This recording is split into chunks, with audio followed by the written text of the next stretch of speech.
Is he the father? Let's just say Maury Povich wasn't around then. Elijah Craig, you are not the father. Now, some of the bourbon BS is more audacious. There was a time when bourbon and whiskey was sold in the United States as medicine. It was considered medicinal, meaning it had healing properties. And I know there's probably parents of teenagers that are like, Jim, bourbon absolutely has healing properties. But really it comes down to story. Story is intrinsic to bourbon, right? So many people believe there's, in every bottle of bourbon, there's a story. And as you drink that bottle, that story becomes much more interesting. And when you finish the bottle, you're like, what was the story? And then you have to do it all again. Now, you may be curious who these two men are. They're my dads. No, whiskey in America has many famous men and women, and these are just two of them, right? This is George Garvin Brown, who invented the color brown. For years, people were like, what is that, dark tan? And he was like, no, it's brown. No, George Garvin Brown started Brown-Forman with another guy named George Foreman, who was famous for his grill. No, George Garvin Brown, in 1870, started a bourbon called Old Forester, which is named after Dr. William Forester, who was a famous Civil War surgeon, and George wanted a famous doctor to endorse his bourbon. So he got Dr. Forester, who by today's standards would be like Dr. Oz or Dr. Phil, if they were respected. Right?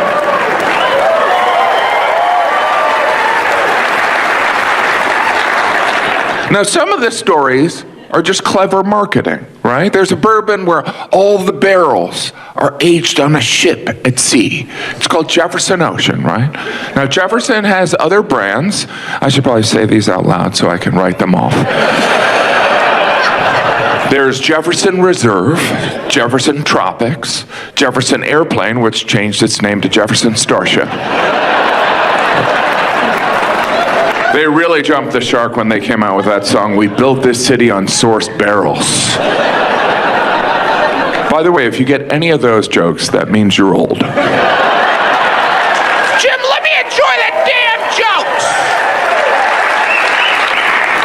I do love Jefferson.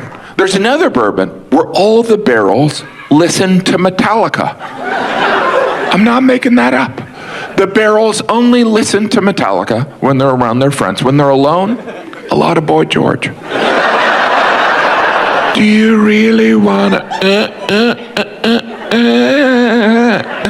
I'm just gonna do this the rest of the show.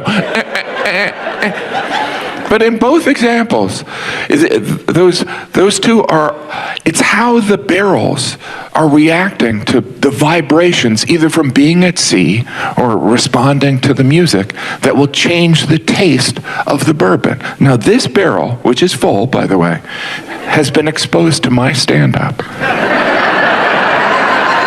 And therefore should taste hilarious. Now, that's an interesting backstory, right? But we all collectively know it's also horseshit, which would be a great name for a bourbon. Have you tried Jim Gaffigan's horseshit? It's unbelievably smooth. And when you saw the price, you'd be like, that's hysterical. The only there's many problems we would have with horseshit bourbon, one of which is the name.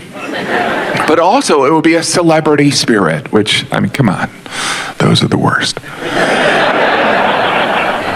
And I understand, I get it why someone would be offended by a celebrity spirit. Who are these interlopers that are coming in, having an ego trip in the middle of my industry? Why would a 8-time Grammy nominee, multi-Emmy winning, New York Times best-selling author, why would he want to slum with trash like us? Well, I like you little people.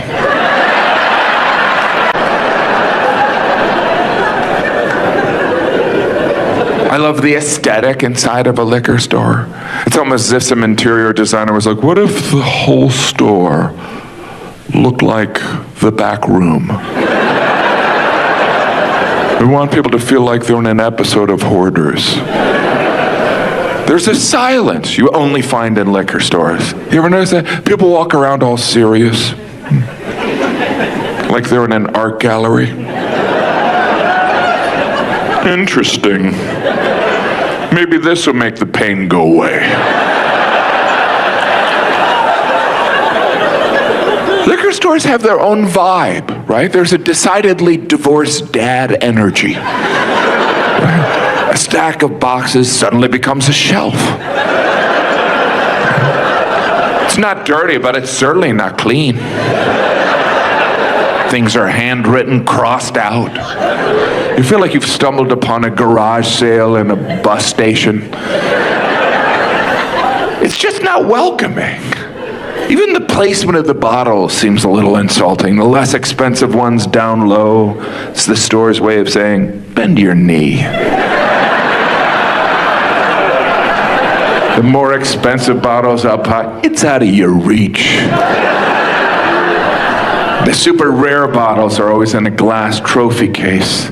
I was looking at them like, well, I guess if I work hard on my drinking, I could get there. The only reason to go to a liquor store is alcohol. There's no other reason to be there. You can be like, do you guys sell flowers? It's my anniversary. I guess I could get her a rosé. Maybe it doesn't. Some liquor stores offer free samples of alcohol during the day. They pass it out like it's an ice cream shop. I have not been drinking, officer. I was sampling, which, as you know, doesn't count. I appreciate the liquor store employees. They always offer their unbiased advice, right? Well, what we're trying to get rid of, what we like. That's an interesting career choice, liquor store employee. You're like, what's that interview like? Oh, I see here you have a couple DUIs.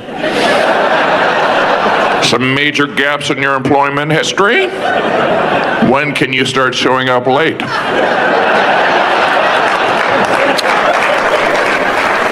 Please observe our employee dress code. What have you slept in last night? I can never tell who works at the liquor store. I'm like, do you work here or are you about to rob me? Liquor stores offer a store pick, right? Which is kind of like a bookstore staff pick, right? But in a bookstore, you might think, oh, wow, this guy John really liked this book. But in a liquor store, you're like, oh, wow, this guy John's gonna have liver failure. In a way, bookstores are like the opposite of liquor stores, right? You go to a bookstore to enrich your life. There's even a self-help section. But a liquor store is like an enormous self-destruct section. They might as well greet people, how can I help you? Are you looking for your wife to leave you or just lose your job? Both. We've got just the thing. It's called Fireball.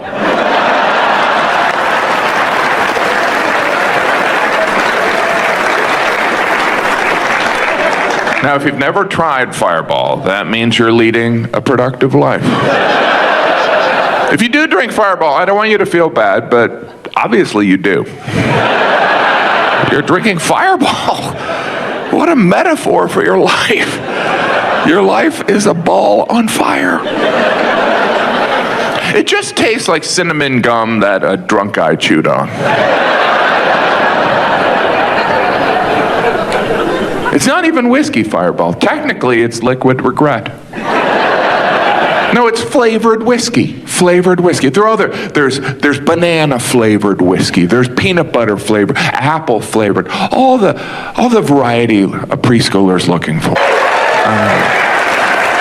I I assume some of you don't drink, or maybe you no longer drink. That's a chapter of your life you put behind you. I guess what I'm trying to say is, come on back! You proved your point. Get off the wagon. Wagons are for children. I never understood that on the wagon, off the wagon. Why do these drunks keep getting on and off my wagon? All I know is if you're still traveling by wagon, you deserve a drink. If your view is a horse's ass, you need something to take the edge off. For the record, I would never encourage anyone to drink alcohol unless they want to have fun. Alcohol can be fun. It can loosen. I should say up front, I'm not an alcoholic, which is something an alcoholic would probably say. I'm not an alcoholic. It's impossible to say I'm not an alcoholic without sounding a little like an alcoholic. Especially if you're saying it into a mirror. I'm not an alcoholic. And you're not an alcoholic. Ooh, we should get a drink together. You up, you lose your inhibitions and sometimes your career and family. The great irony is when I met my wife, I didn't drink at all. My 2 older children never saw me have a beer until they were in high school. And now I have my own bourbon. I would never say my kids are the reason I drink, but they are why I get drunk.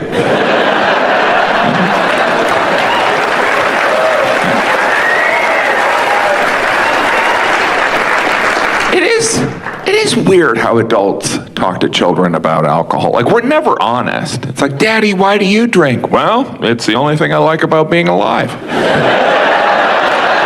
Here's looking at you, kid. I'm kidding. Kind of. But I will occasionally have a bourbon every night.